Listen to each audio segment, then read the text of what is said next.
markaana uu ku nasto deegaanka uu dego ee Mar-a-Lago ee deegaanka leeyahay Palm Beach ee gobolka Florida dalka Mareykanka xarunta uu ku leeyahay ayaa la sheegay in weerar halkaas uu ka dhacay ayadoo la sheegay in gaari nooca markaas Land Cruiser-ka ama baabuurta qafilana uu soo jiray aagga laga ilaaliyo ama checkpointska laga dhowro sugitaanka ammaanka aagga uu madaxweynuhu halkaas ku leeyahay ee ah goobaha lagu raaxaystay iyo hoteelada uu halkaas ku leeyahay ayadoo saacada ka hor weerarka uu dhacay ama isku dayga weerarka ayaa booliiska deegaankaasi waxay sheegayaan in ay qabteen laba ruux iyo gaari ay wateen kaasoo soo jiray afaafka hore ee mid kamid ah goobaha laga sugo ammaanka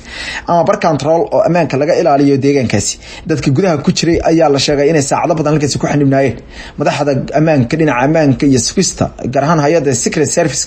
iyo kuwa kale ee ammaanka u qaabilsan deegaankaasi ayaa xaqiijiyay in labada ruux la xiray sidoo kalena weerarka ayaan la garanaynin waxa uu ahaa goor sii horeysay ayaa qaar kamid ah madaxdu waxay ku tilmaameen weerarku inuu ahaa isku day la doonayay wax lagu qarbido hase yeeshee warbaahinta qaarkood ayaa sheegaya in weerar uusan ahayn arrintu ay ahayd dad markaas si khaldan wadada u soo jiray ama u soo maray si kastaba ha noqotay booliiska ayaa sheegaya in laba ruux ay hayaan iyo gaariga ay wateen madaxweynaha dalka Mareykanka Donald Trump iyo xaaskiisa Melania Trump ayaa ku sii socday deegaankaasi si ay ugu soo qaataan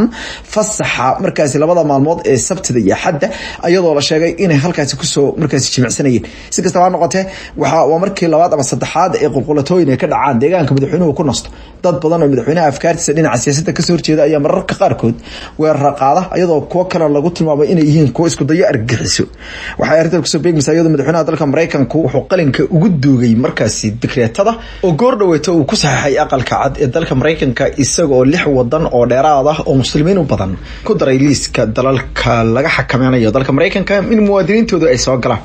dalalka Eritrea, Kazakhstan, Myanmar, Nigeria, Sudan iyo Tanzania ayaa uu sheegay madaxweynuhu in uu saaray markaasi inaysan dalka Mareykanka dadkoodu aysan soo gaarin ayadoo uu sheegay in dadkaasi ay hirgelayso soo galitaantooda dalka Mareykanka 22 bisha Febraayo ama bishan maanta 1 ee February madaxweynaha dalka Mareykanka ayaa sheegay in wadamadaasi ay yihiin wadamo dadkooda aan laga rabin dalka Mareykanka dalka Myanmar ayaa markaasi ku dheeraada dalal badankoodu muslimiin ah ama dhamaantood muslimiin ah ayadoo shanta dal ee kale ay ku dhaqan yihiin dad aad muslimiin qaarkoodna ay wada muslimiin yihiin sida dalalka Kazakhstan, Sudan, Tanzania, Nigeria iyo Eritrea oo qayb ahaan muslimiin ay dadka qaarkood yihiin dalka Myanmar ayuu ku eedeeyay in dadkooda ay u badan yihiin kuwa argagax galiyay dadka laga tirada badan yahay